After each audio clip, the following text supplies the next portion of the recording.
Welcome. Keep letting us know in the chat where you're coming from. This is a global opportunity. And so people watching this in replay, just think about the fact that we had over 120 people right when we got started from all corners of the globe. We're so excited to have everyone here, and we're excited that you're watching. I have my summer PD glasses on because it is summertime.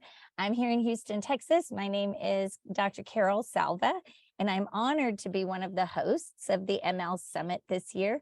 Dr. Katie Topple, Ton Nguyen, and I are your hosts each year.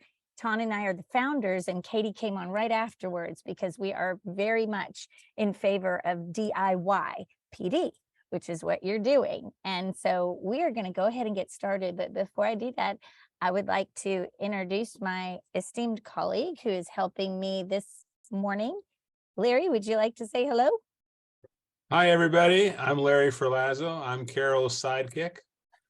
And I'm here to help provide witty banter, is what Carol tells me I'm supposed to provide. So we'll see how that goes. I told her that's all that's required. No pressure, no pressure. Just bring the witty banter. Thank you so much. Larry and I are going to introduce our keynote speakers, and we are so honored to have these two keynote speakers. If you are part of our PLN, you know exactly who they are.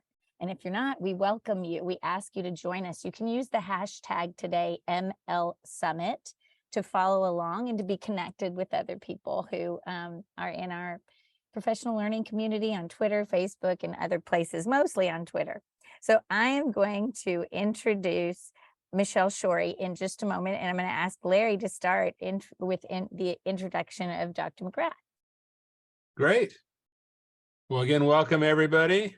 I'm honored to introduce Dr. Irina McGrath, and she is an assistant principal at a Newcomer Academy and an adjunct professor at the University of Louisville, Indiana University Southeast, and Bellarmine University.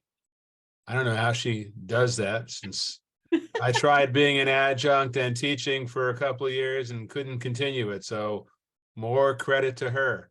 She's teaching graduate courses for the ESL, ENL, and literacy endorsement programs, as well as Master of Education and Teacher Leadership. She was born and raised in St. Petersburg, Russia, and has an MA in English as a second language and an MA in literacy education. And I looked this up, but I forget what EDS stands for. I'm sorry. Education specialist, right? Yes. Okay, good. In educational administration, and a PhD in curriculum and instruction. Many people are familiar with both Irina and Michelle, as I am, from the great resources that they share at their website. And they're also both regular contributors to the Classroom Q&A column in Education Week. So I'll pass it back to Carol. Thank you, Larry. Thank you so much. And that Classroom Q&A is such a valuable resource. So we really are honored to have both of them. They're sharing in so many places. I'm going to introduce my friend Michelle Shory. I'm so grateful that they agreed to be part of the summit and to kick us off as our keynotes. Michelle is a veteran language educator with 25 years of experience in 5 states. She is currently an instructional lead for digital innovation, focusing on multilingual learners in Jefferson County Public Schools in Louisville, Kentucky, and also works for Eastern Kentucky University and Indiana University Southeast, teaching ESL endorsement courses. So we get to learn from the professors today, and they're on the ground in campuses. So we really appreciate the two of you so much. We also wanted to introduce Shory Liptak, who is here. Yay, Shory. Actually, Shory, would you like to just tell us a little bit about yourself? Because I skipped over that part and I want to honor you. I'm here for tech support today, managing the waiting room and letting everybody in. I've been working with multilingual learners my entire career, pretty much. I had to TOC in classrooms for a couple of months and decided I didn't want that. So I think my career hit this path in about 2018 when I met Ton Nguyen, and then from there Carol, and now Katie and Beth, and I just had lunch with Andrea Honningsfeld, and so my bucket is full. I love my path and I love where I'm going. I'm privileged to do this work, so nothing else I want to be doing. Living the dream. Thank you. Carol, if I can interrupt, I think everybody knows who you are, but a quick intro. Anyway, everybody knows, Carol is the super PD provider for silage education, which is Thank you. One of the few, excuse my dog chewing a bone in the background if you can hear that. One of the very, very few professional development providers that Katie Hull, my co-author and colleague, and I recommend to people for professional development anywhere in the country. Thank you, Larry. Thank you so much for saying that. Like Shory, I am living the dream. This is where I feel like I should be. It's my honor to be an education consultant for sightlets and to be part of this PLN offering this kind of PD for free. That's my side gig, is like the no pay, be in the PLN and just share. So thank you for that. I am an EL consultant. And a quick intro for me. I'm a Please. teacher, a high school teacher in Sacramento, California, and have written some books on teaching ELLs and also write a column at Education Week. It's such an understatement. I mean, I often tell people, people in here have heard me say at any of my professional learnings, if you're going to just follow one person because you want a filter for all the stuff going on in the EL world, Larry Ferlazzo is the guy. And so we are so honored, and a lot of people are nodding their heads. We're so honored that you would help me MC. Larry, thank you. So we are going to get started, but we want to let you know just a quick logistics. You can use the chat. Please use the chat. And then out on Twitter, please use the hashtag MLSummit. Folks that are watching in replay, if we do anything in the chat, just pause it and have some reflection for yourself. We are going to end just a few minutes before the top of the hour because the next session with Beth Skelton and Ton Nguyen starts at the top of the next hour.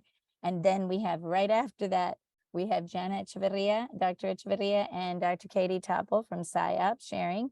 And then in our last hour, we have Valentina Gonzalez and Natalia Heckman sharing. So there are 4 MLSummit sessions today. They will all be available on the MLSummit website in replay. Okay, without further ado, let's go ahead and let Michelle and Dr. McGrath take it away. You ready, Irina? I am. All right, you go. Good morning, and Carol and Larry, thank you so much for introductions. I'm Dr. Irina McGrath, and I'm excited and honored to be here today together with my colleague and friend, Michelle Shory. We're co-creators of the ELL 2.0 site, where we share free resources for teachers of English learners.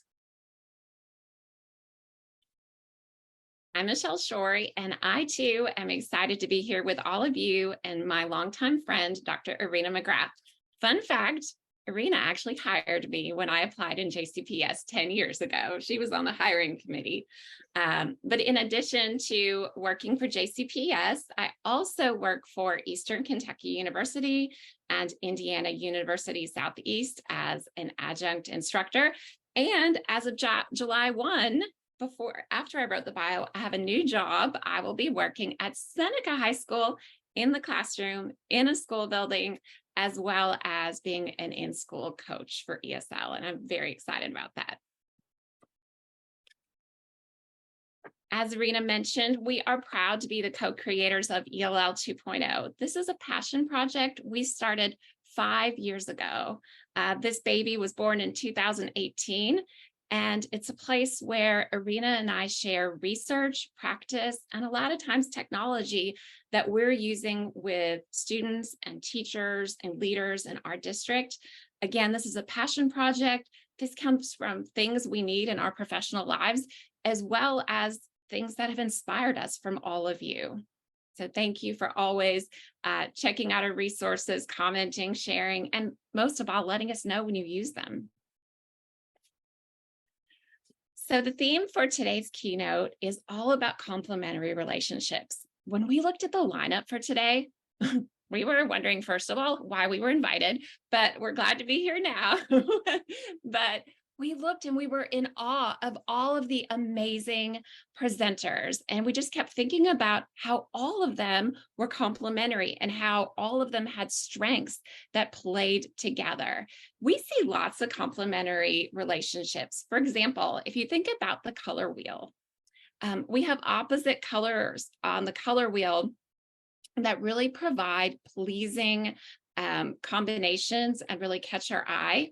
I was in Europe a couple of weeks ago, and I couldn't help but thinking when I looked at a Van Gogh painting, how powerful complementary colors are when they're together. Also, when we think about complementary relationships, we can't help but think about the yin and yang from Chinese philosophy. The yin represents darkness, femininity, and the earth, and the yang represents light, maleness, and the sky. The yin and yang reminds us of the importance of balance and complementary forces. It also reminds us that together we're stronger, and none of us are totally different. For example, in the yin and yang, you'll see that there's a little bit of each on each side. And it reminds us that when we have two complementary forces, we influence each other, make us better, and the whole is better than the sum. And finally, what we're excited most about is the complementary relationships in this PLN and all of the amazing presenters that are here today. When we have complementary relationships, like I have the privilege of having with Dr. Irina McGrath, we really work together to support each other and use each other's strengths and capabilities to the best of our abilities.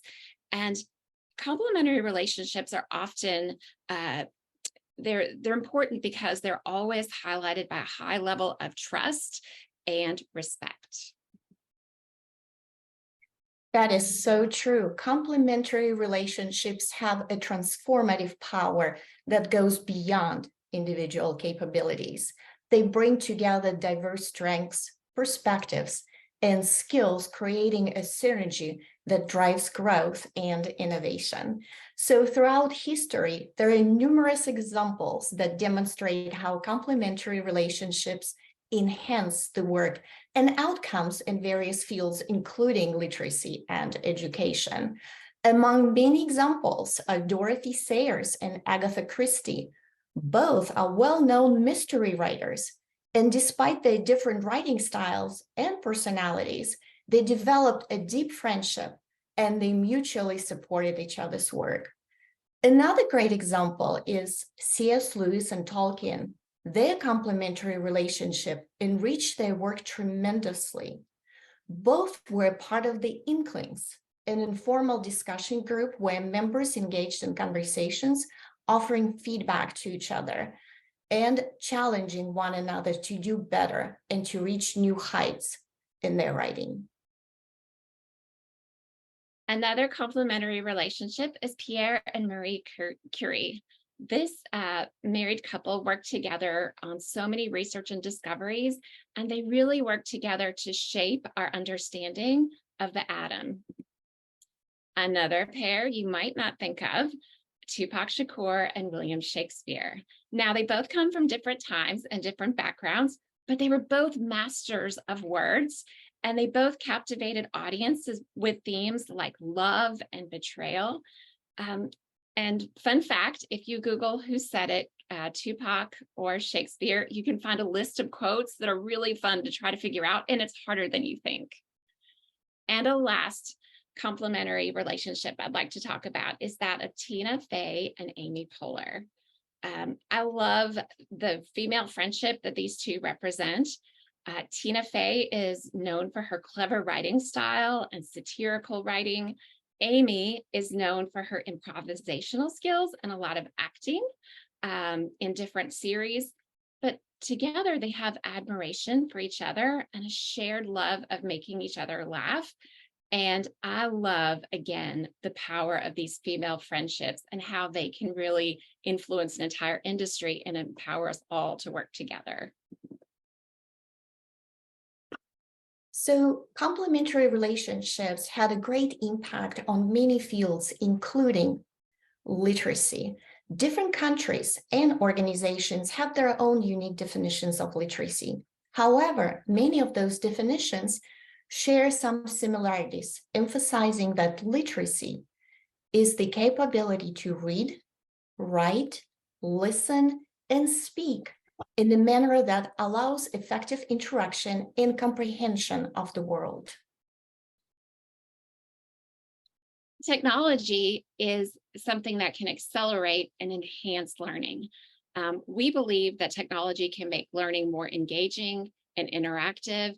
It can provide students with diverse knowledge and skills. And if we're using it correctly, kids are creating more than they're consuming. Irina and I believe firmly that tech should never replace high leverage student-centered literacy practices, but we firmly believe that it can prepare learners for the 21st century and make learning more enjoyable. And as Larry is leading the way on this, we think it's really important for us to pay attention to AI, or artificial intelligence. This is an area for us to watch because AI really has the capability to personalize learning and assist teachers in so many ways. Literacy and technology are complementary in so many ways. Technology has significantly improved our ability to access and use written content. Computers, smartphones, and the internet provide us with instant access to books and information anywhere and anytime. Additionally, technology has opened up new ways for learning. Online courses and educational websites provide opportunities to acquire new knowledge and skills. And there are numerous digital tools and applications designed to improve reading and writing proficiency. These resources offer personalized assistance and feedback, making learning more enjoyable and effective. Today, Michelle and I will introduce you to some of these remarkable tools. That's right. Irina and I selected 6 literacy skills that we think can be enhanced with EdTech. And so we are going to dive into these 6 literacy skills and share some of our favorite complementary tools. And the first one is vocabulary. So we know that vocabulary growth is a gradual process. It is most effective when addressed on a school-wide basis. Research suggests that approximately 25 to 50% of students' annual growth happens incidentally. Therefore, explicit instruction is necessary for teaching between 50 to 75% of words in English. Beyond explicit instruction, encouraging independent reading and providing a language-rich environment can contribute to vocabulary development. It is important to remember that English learners need to encounter new words multiple times, and some research studies say that the magic number is 12. Different instructional strategies, such as mnemonic devices and graphic organizer, can support vocabulary acquisition and retention. It is also important to remember that if students do not know at least 95% of words in a text, their comprehension will be inadequate. One way to support English learners' growth is by using bilingual dictionaries and translation tools. These tools can help ELs quickly understand the meaning of unfamiliar words by relating them to their native language. Having a bilingual dictionary at hand can boost students' confidence and encourage them to take ownership of their learning. Michelle and I created several translation tools for teachers and students to use. The 2 examples here can easily translate a word or a sentence into multiple languages and even offer an image and help with pronunciation. Another great tool is Diffit. Diffit is one of our favorite sites. As a matter of fact, Michelle is using it now in her summer school. It is a great resource that we highly recommend, and that's how it works. Once you're on the Diffit site, you will be able to search for any topic you want to discuss in your classroom. Attach an existing article or copy and paste a text from a book or a website. Then choose a reading level and language, then click on the Generate button. Within seconds, you will get an adapted reading passage, a summary, key vocabulary words, multiple choice questions, short answer questions, and open-ended prompts. And yes, you can generate your text, vocabulary, and questions in different languages: Spanish, Pashto, Arabic, and more. You can edit and copy any part of the generated materials, including the vocabulary section. Each word comes with a definition and example sentence. You can copy definitions or example sentences or both, and then paste them into any AI image generator to create beautiful images for your English learners. It is a great way to use two complementary AI tools to help you students learn key vocabulary words. I love Diffit. I actually learned about it from Carly Spina, and it has made summer school just so much easier. And it's not perfect. You still have to adjust it. I mean, that's always important to know with AI, but I used the translator tool and Diffit just yesterday with students. The second literacy skill we want to focus on is background knowledge. Natalie Wexler is a writer and researcher who talks a lot about the importance of background knowledge in her work. And she states that it's not just factual information that students need, but also cultural and experiential knowledge. And she states that kids with more background knowledge are better equipped to comprehend text, think critically, engage in deeper learning, and participate in conversations. We know that multilingual learners come to us with a lot of background knowledge. It's just different background knowledge. So it's up to us to tap those funds of knowledge that they bring to us and utilize those in class. So something that we think is very promising is YouTube. YouTube is a tool that all of our students are familiar with. In fact, according to Bard, that's Google's AI, 368 million people access YouTube each day. 62% of users of YouTube access it every day. And 1 billion hours of YouTube videos are watched every day. YouTube piques interest, builds background knowledge, and that's how our students prefer to learn. And honestly, I think 95% of the things in my home have been fixed through YouTube videos. One other thing that you can do as a teacher is upload videos that you make, things that you teach all the time, like how to write a topic sentence, how to organize a good paragraph. You can create videos and upload those into YouTube so that students can watch them time and time again. We know that English learners benefit from repeated exposures. Irina and I do want to make sure that you know about some of the tools that are in YouTube to support English learners. The first one is for your multilingual learners, make sure you turn on the captions. The CC button will allow students to see the text and hear it at the same time. We also like, if you press on this little cog wheel right here, adjusting the speed to 0.75. 0.75 makes that input just a little bit more comprehensible and supports learners. Another thing we like for you to do is to translate the captions. Also available in this wheel, you'll see a button that says auto generate. You can click there and the captions or subtitles will be available in about 100 different languages. And then the final step is you see the 3 dots at the bottom, and always in technology, 3 dots mean more cool stuff. So be sure to click on those to explore. But once you click there, you can open a transcript of the whole video. So one thing you might want to do to give students a purpose and they're listening, if you're using this as a listening activity, is you could create a close activity, take out 5 or 6 of the words, have a word bank. We know from Ton how important, and Beth, how important word banks are for them to fill in with that academic language.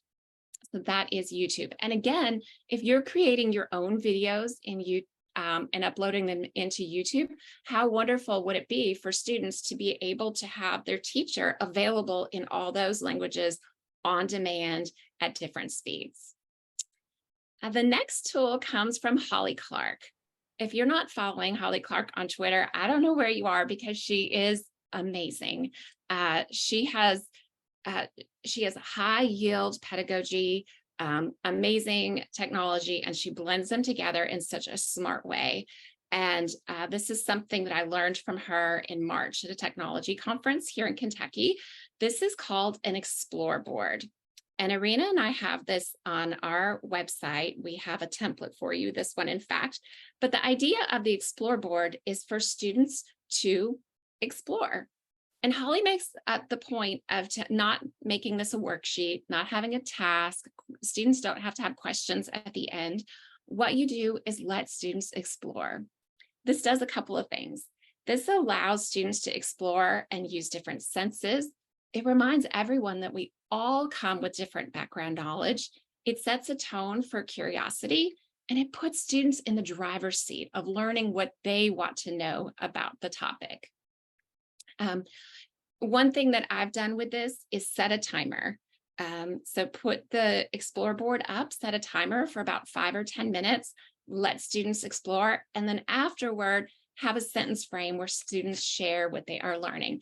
But this can be a really exciting way to start a unit and build background knowledge that students need. All right, so reading comprehension is next. Reading comprehension is English learners' ability to understand and interpret any text. Many factors affect comprehension, such as students' vocabulary. Remember, they need to know at least 95% of words to fully comprehend a passage. And of course, students' past experiences also affect their comprehension, as well as the level of language proficiency, text complexity, and knowledge of comprehension strategies such as predicting, summarizing, making connections, and asking questions.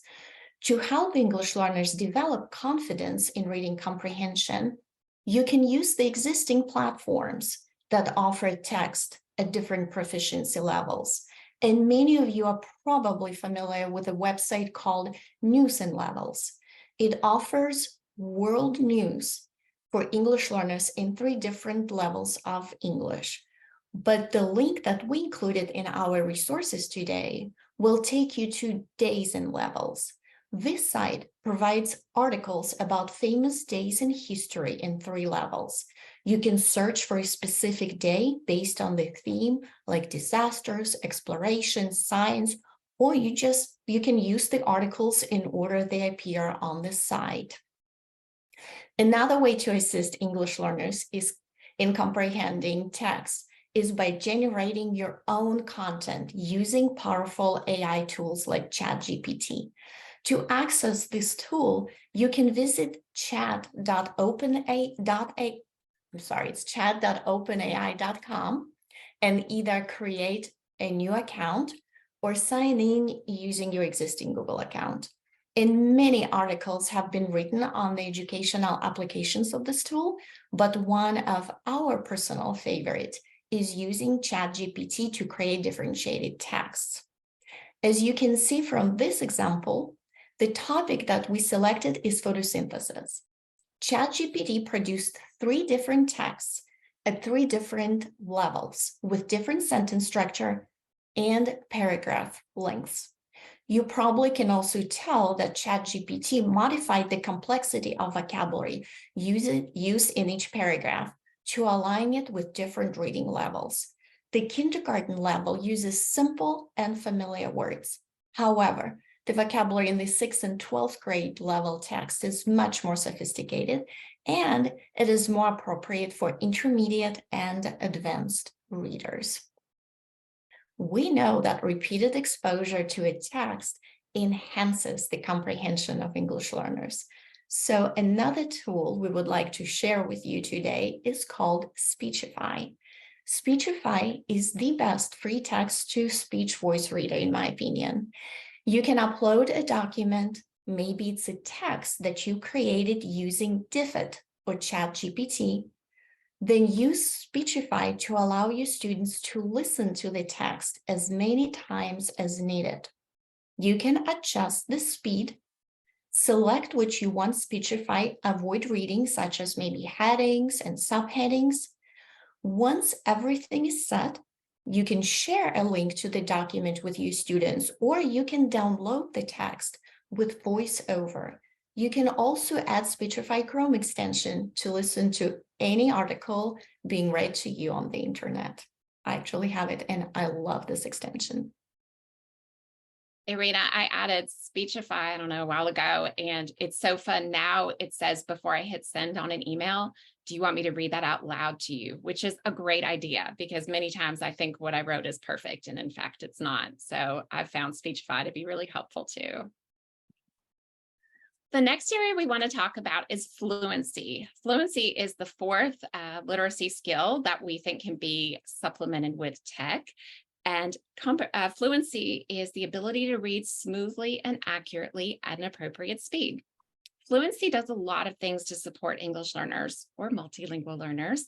It increases comprehension. Students can focus on the meaning of a text and not simply decoding or struggling with individual words when they are fluent readers. It also increases our engagement and enjoyment. When you're able to read with intonation, it's pleasurable and you can become absorbed in the story. It also supports expression and interpretation. Fluent readers can pick up on punctuation cues, linguistic devices. And finally, it can increase confidence and self-esteem. Students can tackle complex texts and engage in meaty, juicy class discussions when they are fluent readers. Two tools we think can support this area, and the first one is Flip. And you probably remember this used to be called Flipgrid, and now it's simply Flip. A lot of teachers use Flip as a tool for discussion. I use it with students where I have a topic and everyone shares their thoughts about a topic. But one thing that you might not know is that there is a teleprompter in Flip. And so if you turn on the teleprompter, it will look like this. And literally, my husband was in TV news for 25 years, so I know this.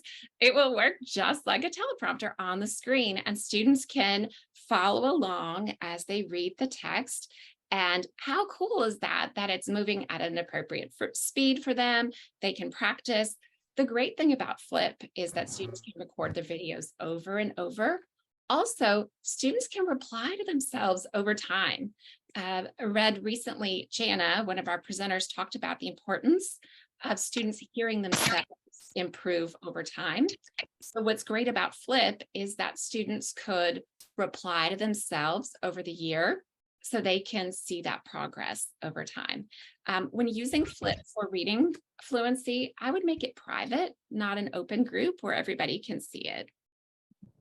Another tool that we're really excited about is Reading Coach. Reading Coach came out in February. I was doing a training on immersive reader, and I was like, what is this new button? So I had to go home and play with it, and it's amazing. Reading Coach is embedded in immersive reader, which many of you already use. And if you don't, Irina and I have tutorials on how to use it on our website. But basically, Reading Coach will allow a teacher to copy and paste a text in a Word document. Students simply hit this little record button down here. And as they read the text, the computer is listening to them. It will give an accuracy report. It will tell them how much time they spent reading, how many words per minute, and then it gives them words to practice. And it makes like little flashcards for them. And what's really nice about it, when they developed this tool, they really had English multilingual learners in mind, because you can adjust the sensitivity. So for multilingual learners, I would make it less sensitive to pronunciation. You can also choose the voice, and we want more supportive. The prompt style will give them lots of warm feedback, and give them, again, like practice cards, but tell them great job. And this can be a really nice tool. Using it as a teacher, I might ask students to make a screenshot and share it with me of their fluency practice. But the great thing is that students can do this on their own. And the teacher, doing running records, that can be really hard to meet with a class of 30. But Reading Coach allows students to use their devices and all go practice on their own. And again, it puts students in the driver's seat of their learning. All right, our next one is writing. Writing, as you all know, is an important skill that is not innate to humans. Acquiring the ability to write effectively requires explicit instruction, dedicated time, and consistent practice. Michelle and I created numerous resources on teaching writing to English learners, where we discuss in detail how to incorporate scaffolds, models, the teaching of genres and grammar into your instruction. You can find these resources on our site. However, today, we want to introduce you to several new tools that can be helpful to English learners in practicing writing. One useful resource for students is Quillbot. It's a free paraphrasing tool that offers additional features such as grammar checking, citation assistance, translation, and summarization. Within Quillbot, there is a co-writer tool that allows students to generate text either by typing sentences in the provided space or dictating them. Whether students compose a single sentence or multiple paragraphs, Quillbot will correct their grammar, provide suggestions to enhance each sentence, and even offer the option to have the text read aloud to them, which I think is a great feature. So this way students can write and then hear their own writing. Another excellent tool for English learners is Scraft. It serves as an AI language tutor, allowing students to practice writing in various languages, such as English, French, Russian, Ukrainian, Arabic, Turkish, and many more. So once students select their preferred language, for example, English, they are prompted to choose their proficiency level, and it ranges from beginner to fluent. They can then select a topic for their writing practice. Scraft offers several topics, or it can generate a topic for you. And their topics are on traveling, sports, technology, books, and so much more. So Scraft's AI initiates a conversation with the student, and as the student responds with short text messages, Scraft corrects and explains any errors that the student made. And if a student provides like a simple, very short answer, Scraft will prompt the student to elaborate on the answer by requesting additional details. So this interactive approach provides an excellent opportunity for English learners to practice writing in a very supportive, comfortable environment where they can be at home or practice their writing at school. Our last area is expression and other modes. We think it is so important for multilingual learners to be able to share their learning in more than just one way. Usually it's always been writing.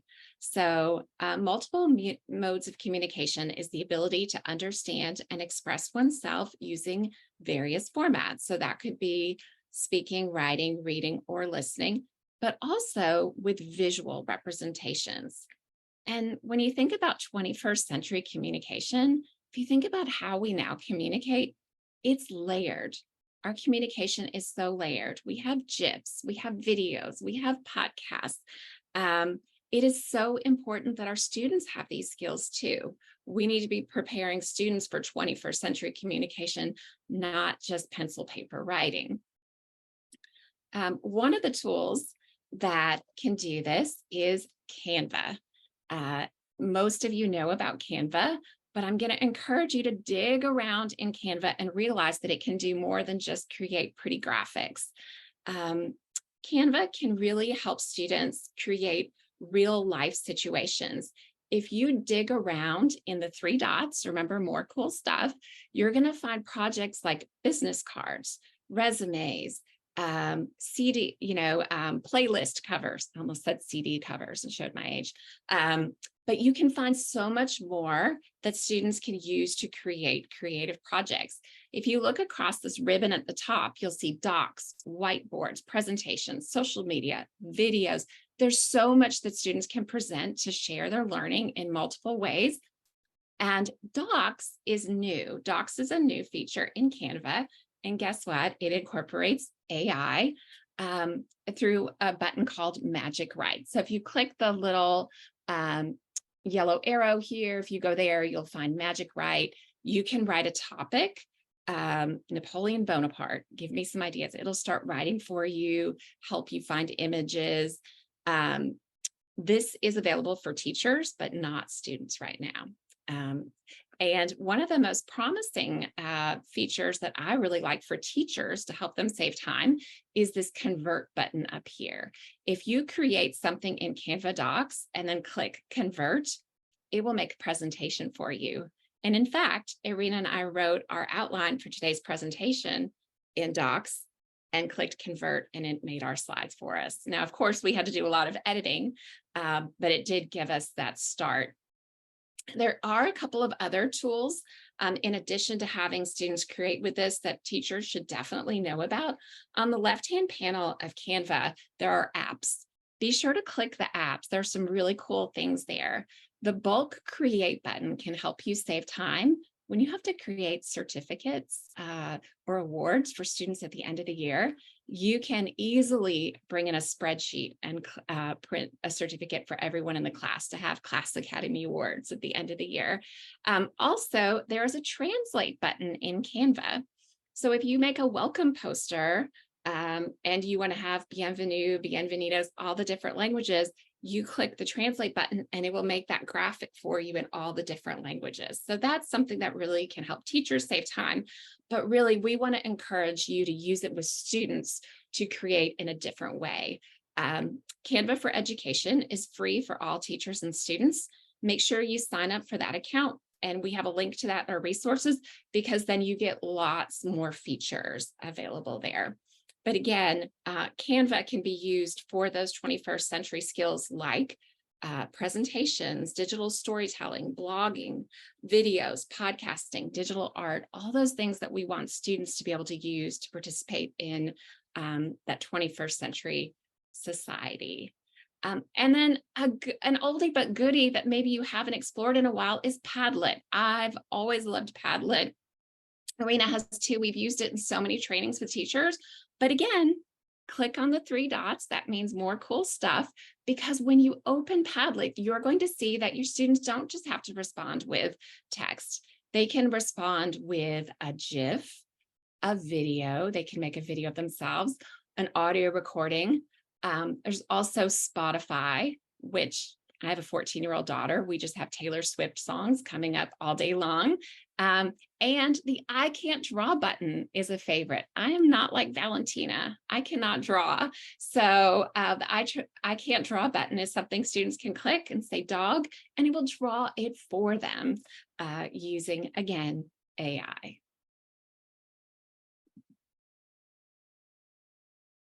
So thank you all for coming. We are Michelle Shory and Irina McGrath. Our website is ELL 2.0.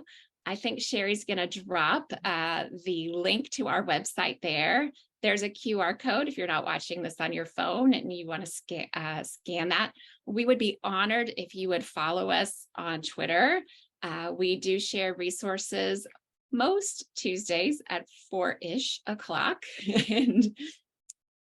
And also, this is a list of everything we share today, the 6 literacy skills, as well as all of the tools, direct links to those that we'd love to see. If you're using these, please share these with us.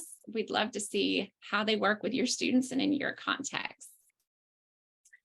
Speaking of complementary relationships, we just want to thank our MCs. Thank you, Carol. Thank you, Larry. As you all know, Larry is the author of so many books supporting multilingual learners. He's a classroom educator in California. And Carol is an author and former classroom teacher and works for Sidelets and shares so freely with so many of us. Well, thank you. We didn't expect that. Thank you so much. Oh, we have a little more. Is that okay? Please do. Okay. So yes, we wanted to also, I know you all gonna introduce our, presenters, but we also wanted to say a few words about each one because their relationships are definitely complementary. And it's Beth and Tan. They're well-known experts and strong advocates for English learners, and they possess extensive experience as teachers, instructional coaches, and consultants, making significant contributions in the field of multilingual learners. And together they co-wrote Long-Term Success for Experienced Multilinguals, which has been published by Corbin. And another complementary pair today is Jana and Katie. Jana is a founding researcher and creator of SciOp, and Katie is a practitioner of SciOp in her classroom. And I'm excited for their presentation on the hot topic of the science of reading and what it is and isn't. And then we have Natalia and Valentina are 2 remarkable consultants from Sidelets Education, whose extensive expertise in elementary and secondary English learners has made a significant impact in the field of ELs. And through their work, which includes blog posts, articles, books, and workshops, they have empowered thousands of educators worldwide, and they will be sharing the incredible knowledge with us today. And I believe today is also Natalia's birthday. So happy birthday, Natalia. And finally, an important complementary relationship is you and this PLN. So we want to encourage you to share today with the hashtag MLSummit. And remember that you are an important part of this PLN and that together we are brilliant. Thank you so much. I keep dropping in the chat your resources so you can look right now and see ELL 2.0 and all of the resources. And if you're watching this in replay, those are going to be right on the MLSummit website. Within 2 days or so, we should have all of the YouTube videos uploaded to the MLSummit website with links to what our amazing presenters shared with us.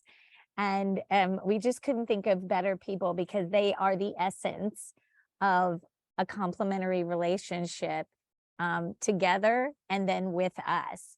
And Michelle, I've seen you tweeting about working with your summer school kids. Together we are brilliant. You and the kids together we are brilliant, and showing what they're doing. So I love that. Yeah, Larry, do you have any closing? We have about 5 minutes here, 4 more minutes. And I heard some things that I bet you, Larry Ferlazzo, I bet you are in direct alignment with the work you do around student motivation.